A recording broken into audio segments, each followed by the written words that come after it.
నమస్తే. Welcome to our channel. నేను మీ శాలిని. ఈ మధ్య కాలంలో వైసీపీ నేతలు సైలెంట్ అయిపోయారు. అయితే ఇక రాజకీయాల్లోకి రావడానికి యాక్టివ్ అవుతున్నారు. మరి ముఖ్యంగా చూసుకుంటే కొడాలి నాని, వల్లంనేని వంశీ. ఇక మేము జగన్మోహన్ రెడ్డి గారిని సీఎం అయ్యేంత వరకు ఈ రాజకీయాల్లోనే యాక్టివ్ అవుతాము. ఇక పండగ సంక్రాంతి తర్వాత ప్రజల్లోకి వచ్చి మేము సమస్యలన్నీ తీరుస్తాము, తెలుసుకుంటాము అనని ఈ మధ్య సోషల్ మీడియాలో రచ్చ అయితే బాగా జరుగుతుంది.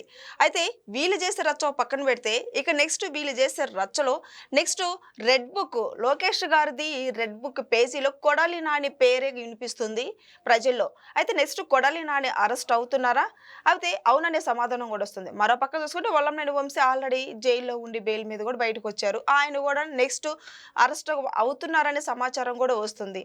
అయితే వీళ్ళు ఇంకెప్పుడు యాక్టివ్ అవుతారు? ఇలాంటి అంశాలన్నీ చర్చించే ముందు స్టూడియోలో ఉన్నారు సీనియర్ జర్నలిస్ట్ డాక్టర్ భరతరెడ్డి గారు ఉన్నారు. వారిని అడిగే విషయాలను తెలుసుకునే ప్రయత్నం చేద్దాం. నమస్కారం సార్. నమస్తే. సార్, ఈ మధ్య కాలంలో చూసుకుంటే వైసీపీ పార్టీ సైలెంట్ అయిపోయింది. ఎందుకంటే ఇప్పుడు ఇంక ప్రజల్లోకి వచ్చి మాట్లాడటానికి, సమస్యలు తీర్చడానికి వాళ్ళు రావట్లేదు, అటు అసెంబ్లీకి వెళ్ళట్లేదు. మరి ముఖ్యంగా చూసుకుంటే ఈ మధ్య కాలంలో వల్లంనేని వంశీ, కొడాలి నాని ఈ గతంలో సైలెంట్ అయిపోయారు. ఇప్పుడు యాక్టివ్ అవ్వాలని, ముందుకు వెళ్ళాలని చెప్పి పార్టీలోకి, రాజకీయాల్లోకి వెళ్ళాలని ఇప్పుడు వస్తున్న సోషల్ మీడియాలో రచ్చ అయితే ఇది జరుగుతుంది. దీని మీద మీ స్పందన ఏంటి సార్? జనరల్‌గా ఒక పార్టీ ఓడిపోయిన తర్వాత కొంతకాలం సైలెంట్‌గా ఉంటారు. సైలెంట్‌గా ఉన్న తర్వాత మళ్ళీ యాక్టివ్ అవుతారు. యాక్టివ్ అయ్యి ప్రభుత్వంపై పోరాటం చేసి ప్రజల మన్ననలు పొందడానికి ప్రయత్నిస్తుంటారు. ఇది సర్వసాధారణమైన పద్ధతి. అంటే ఏ రాష్ట్రంలో అయినా, ఏ పార్టీ అయినా ఇదే పద్ధతిని అవలంబిస్తుంటుంది. కానీ మనం ఆంధ్రప్రదేశ్ రాష్ట్రంలో విచిత్రమైన పరిస్థితిని గమనించవచ్చు.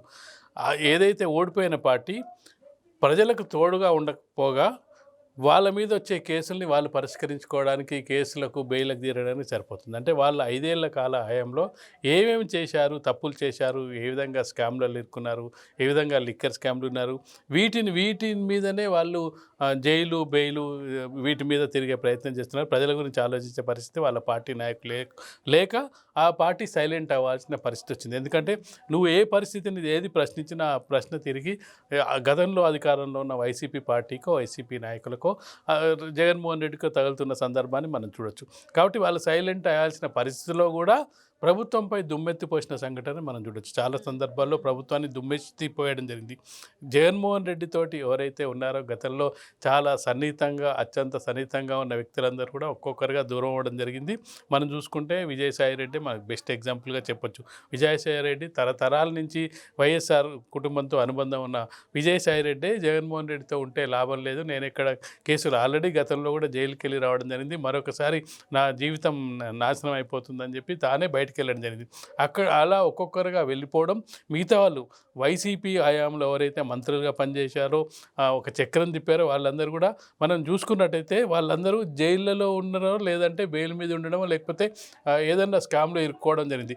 ఫ్రెష్గా జగన్మోహన్ రెడ్డికి అత్యంత సన్నిహితంగా మెలిగిన రాజకీయ నాయకులు ఎవరైనా ఫ్రెష్గా ఉన్నారంటే మనం చెప్పుకునే పరిస్థితి వేళ్ళ మీద లెక్క పెట్టుకునే పరిస్థితి కూడా మనకు కనిపించట్లేదు.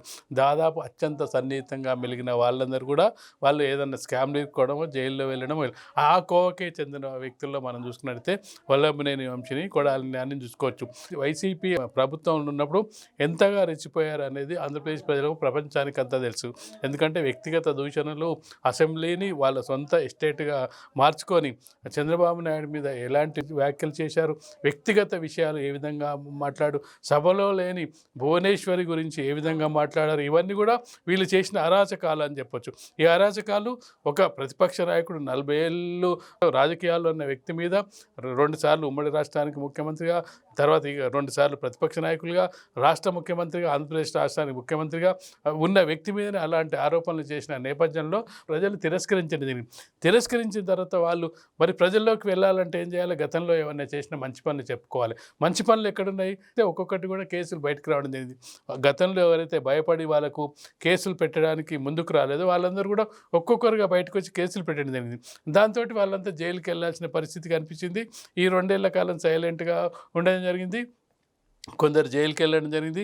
అందులో మనం చూసుకున్నట్టే కొడాలి నాని లాంటి వాళ్ళు జైలుకి వెళ్ళి మళ్ళీ బయటికి ఇప్పుడు బెయిల్ మీద తిరుగుతున్న సందర్భాన్ని చూడొచ్చు. కాబట్టి ఖచ్చితంగా ఇప్పుడు ఏంటంటే వాళ్ళు ఇక యాక్టివ్ కావాలి. ఎందుకు కావాలి యాక్టివ్ అంటే మళ్ళీ యాక్టివ్ కాకపోతే మరొకసారి జగన్మోహన్ రెడ్డి అధికారంలోకి వచ్చే ఆశ ఉందనుకో, ఉన్నప్పుడు మనం కూడా జగన్మోహన్ రెడ్డి వెనకాల ఉండాలిగా, జగన్మోహన్ రెడ్డి మనకు టికెట్ ఇవ్వాలంటే మనం యాక్టివ్ ఉండాలి కదా. అంటే ప్రతి రాజకీయ నాయకునికి ఏంటంటే అధినేత మెప్పు పొందాలని చెప్పి ప్రయత్నిస్తూ ఉంటారు. ఇప్పుడు జగన్మోహన్ రెడ్డికి అండగా ఎవరు లేరు, మనం అండగా ఉన్నట్టయితే ఆల్రెడీ కేసుల్లోనే కొంత అండగా ఉన్న వాళ్ళే మిగిలారు.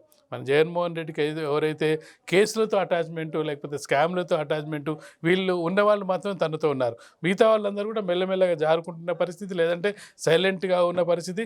నాలుగేళ్ళ రాబోయే ఎన్నికల నాటికి చూద్దాం ఏం జరుగుతుందో, జగన్మోహన్ రెడ్డి పార్టీ ఉంటుందా లేదా అనే మీమాంసలో కొట్టుబిడుతున్న సందర్భంలో వీళ్ళిద్దరూ యాక్టివ్ అయి మరొకసారి జగన్మోహన్ రెడ్డికి దగ్గరైనట్టయితే మనము ఏవైనా కేసుల్ని ఏమైనా తప్పించుకోవచ్చు అనే ఉద్దేశంతో ముందుకెళ్తున్నట్టుగా మనకు కనిపిస్తుంది. ఇప్పటికే పార్టీలో ఉన్న నేతలు కూడా, మాజీ మంత్రులు కూడా బయటకు వచ్చే అవకాశం ఉందని కనిపిస్తుంది సార్. ఇప్పుడు రోజా కావచ్చు, అంబటి రాంబాబు కావచ్చు, రజనీ కావచ్చు, ఇక పార్టీలో వ్యవహారం చూస్తుంటే వాళ్ళే కొట్టిమిట్లాడుతున్నట్టు మనకు అనిపిస్తుంది. నిజంగా ఏం జరగబోతుందంటే ఏం చెప్తారు సార్? ఖచ్చితంగా ఒక మునిగిపోయే పడవలో ఎక్కడానికి ఎవరు ప్రయత్నించారు. ఆల్రెడీ వైసీపీ పార్టీకి చిల్లు పడ్డదని చెప్పొచ్చు. ఒక్కొక్కరుగా వెళ్ళిపోతున్నారు. అది ఎంతకాలం ముందుకు సాగుతుందో చెప్పలేము. ఇలాంటి పరిస్థితుల్లో రాజకీయ నాయకులు ఎప్పుడు కూడా తమ రాజకీయ భవిష్యత్తును చూసుకుంటారు. వైసీపీ తోటి వ్యాపార సంబంధాలు లేదంటే వ్యక్తిగత సంబంధాలు, జగన్మోహన్ రెడ్డితో సంబంధాలు ఉన్నాళ్ళు ఉండక తప్పదు. అలాంటి సంబంధాలున్న విజయసాయి రెడ్డి బయటకు వెళ్ళిపోవడం జరిగింది. మిగతా వాళ్ళ విషయం పెద్ద మనం చెప్పడానికి వీల్లేదు. వాళ్ళు రాజకీయ అవసరాల కోసం రావడం జరిగింది. వాళ్ళ పార్టీయే గతంలో చూసుకున్నట్లయితే కాంగ్రెస్ పార్టీ నుంచి ఇక్కడికి రావడం జరిగింది, వివిధ పార్టీల నుంచి రావడం జరిగింది. రోజైతే తెలుగుదేశం పార్టీ నుంచి రావడం జరిగింది, వివిధ పార్టీల నుంచి వచ్చి జగన్మోహన్ రెడ్డి ముఖ్యమంత్రి అవుతాడని చెప్పి రావడం జరిగింది. ముఖ్యమంత్రి ఉన్న రోజులు అతనితోటి ఉండడం జరిగింది. అతనికి పూర్తిగా అభిమానంతో వివరించడం జరిగింది. ఆ అభిమానాన్ని 2 ఏళ్ల కాలం పాటు కొనసాగించడం జరిగింది. ప్రత్యర్థి పార్టీల మీద పోయడం జరిగింది. కానీ ఇంత చేస్తున్నప్పటికీ రేపు వైసీపీ అధికారంలోకి వస్తుందా రాదా? వైసీపీకి అధికారంలోకి రాదు, వైసీపీ పార్టీ ఉండదు అనుకున్న రోజు రోజా ఉండదు, అంబటి రాంబాబు ఉండదు, ఎవరు ఉండరు. ఎందుకు ఉండరంటే వాళ్ళు అధికారం కోసమే వచ్చారు, అధికారం కోసమే ఉండే అవకాశం ఉంటుంది. కాబట్టి ఖచ్చితంగా మాజీ మంత్రులు మనం ఏదైతే అనుకుంటున్నామో రాజకీయ సంబంధాలు కానీ, అక్రమ సంబంధాలు, అక్రమ వ్యాపారాల్లో వాటా కానీ, ఈ స్కామ్లలో వాటా లేని వాళ్ళందరూ కూడా మెల్లగా బయటికి వెళ్ళే ప్రయత్నం చేస్తారు. ఎవరైతే ఆ సంబంధాలు ఉన్నాయో వాళ్ళు కంటిన్యూ చేయక తప్పని పరిస్థితి. ఎందుకంటే అందులో వాళ్ళు ఇరుక్కున్నారు కాబట్టి ఖచ్చితంగా వాళ్ళతో కలిసి ప్రయాణం చేయాల్సిన అవసరం ఉంటుంది. లేదంటే నోటి దురుస్తనం ఉన్నవాళ్ళు, కొడాలి నాని లాంటి వారు, వల్లభలేని వంశీ వాళ్ళు గతంలో టీడీపీ మీద ఎలాంటి ఆరోపణలు చేశారు, ఏ విధంగా రెచ్చగొట్టారు, ఇవన్నీ వీళ్ళందరూ ఏంటంటే వాళ్ళకు ఇప్పుడు టీడీపీ కానీ వేరే పార్టీకి వెళ్ళే అవకాశం లేదు. లేనప్పుడు ఏం చేయాలి? ఉన్న పార్టీలోనే మళ్ళీ స్థానాన్ని సుస్థిరం చేసుకోవాలంటే ఏం చేయాలి? మళ్ళీ యాక్టివ్ కావాలి. ఎంతసేపు అంటే ప్రజలకు పక్కన పెట్టు, పార్టీకి దూరంగా జగన్మోహన్ రెడ్డికి దూరంగా ఉన్నట్టయితే జగన్మోహన్ రెడ్డి రానిచ్చే పరిస్థితి ఉండదు. కాబట్టి కనీసం జగన్మోహన్ రెడ్డికి దగ్గర అవ్వాలంటే ఏం చేయాలంటే మళ్ళీ నేను యాక్టివ్గా ఉన్నాను, జగన్మోహన్ రెడ్డి ముఖ్యమంత్రిని చేసే వరకు నేను నిద్రపోను, యాక్చువల్గా రాజకీయాలు నేను వదనని చెప్పే ప్రయత్నంలో భాగంగా జగన్మోహన్ రెడ్డికి దగ్గర అవ్వాలని, జగన్మోహన్ రెడ్డికి మేము మీ వెంట ఉన్నామని చెప్పే ప్రయత్నంలోనే భాగంగానే ఇది మనకు కనిపిస్తుంది. సార్, ఇప్పుడు కొడాలి నాని, వల్లంనేని వంశీ ఒకరం గుడివాడ, ఒకరం గన్నవరంలో పోటీ చేస్తామంటున్నారు. మరో పక్క చూసుకుంటే ఇటు కూటమి ప్రభుత్వం ఎప్పుడు కేసులు అయితే నమోదయ్యాయి, ఎప్పుడు అరెస్ట్ చేస్తారో భయంతో ఇప్పుడు అజ్ఞాతంలో ఉన్నారు. మరో పక్క సోషల్ మీడియాలో వీళ్ళేం యాక్టివ్ అవుతున్నామని చెప్పుకొస్తున్నారు. ఏం జరగబోతున్నారు? వాళ్ళు యాక్టివ్ అవుతున్నారు అంటే వాళ్ళ ఏ విధంగా అంటే ఒక రాజకీయంలో భాగం చెప్పచ్చు. మేము యాక్టివ్ అవుతున్నామని చెప్పడం ద్వారానే కూటమి ప్రభుత్వం మా మీద కక్ష కట్టి మమ్మల్ని అరెస్ట్ చేయడానికి ముందుకెళ్తుంది. మేము ప్రజల తరఫున పోరాడాలని నిర్ణయించుకున్నాం. ఇందువల్ల మమ్మల్ని కూటమి ప్రభుత్వం అరెస్ట్ చేయడానికి సిద్ధమైంది. కానీ మా కేసుల వల్ల మమ్మల్ని అరెస్ట్ చేస్తున్నారని చెప్పే ప్రయత్నం చేయరు. వాళ్ళు రాజకీయ కక్ష సాధింపులో భాగంగానే మమ్మల్ని అరెస్ట్ చేస్తున్నారు. మేము ప్రభుత్వానికి వ్యతిరేకంగా ఎలాగైనా పోరాటం చేస్తామని చెప్పి మమ్మల్ని ముందస్తుగా అరెస్ట్ చేస్తారు. అంటే ప్రజల సానుభూతి పొందడానికి ప్రయత్నం చేస్తున్నారు. మేము ప్రభుత్వాన్ని నిలదీయాలనుకుంటున్నాం, అందుకే మమ్మల్ని అరెస్ట్ చేస్తున్నారని చెప్పే ప్రయత్నంలోగా వాళ్ళని ఎందుకు అరెస్ట్ చేస్తున్నారని చెప్పరు. వాళ్ళని ఎందుకు అరెస్ట్ చేస్తున్నారు? వాళ్ళ మీద కేసులు ఉన్నాయి, గతంలో కేసులు నమోదాయి, ఆ కేసుల మీద ఇప్పుడు బెయిల్ల మీద ఉన్నారు. కేవలం బెయిల్ మాత్రమే ఉంది, అదేం శిక్షకు సంబంధించిన ఇప్పటివరకు విచారణ పూర్తి కాలేదు. అయినప్పటికీ వాళ్ళకి బెయిల్ రావడం జరిగింది. కానీ దాని మీద అరెస్ట్ కాదు. రేపు అంటే వాళ్ళు సానుభూతి పొందే ప్రయత్నం చేస్తున్నారు. గతంలో కూడా మనం చూడడం జరిగింది. ఎవరు అరెస్ట్ అవ్వడానికి ముందు కూడా మేము ప్రశ్నిస్తున్నాం కాబట్టి మమ్మల్ని కక్ష సాధింపులో భాగంగానే, రాజకీయ కక్ష సాధింపులో భాగంగానే కూటమి ప్రభుత్వం మమ్మల్ని అరెస్ట్ చేస్తుందని చాలామంది నాయకులు చెప్పిన సందర్భాన్ని చూడొచ్చు. ఈ అవకాశాన్ని వాళ్ళు వాడుకోవడానికి ఉపయోగించుకుంటున్నారని మనం అనుకోవచ్చు. Thank you sir.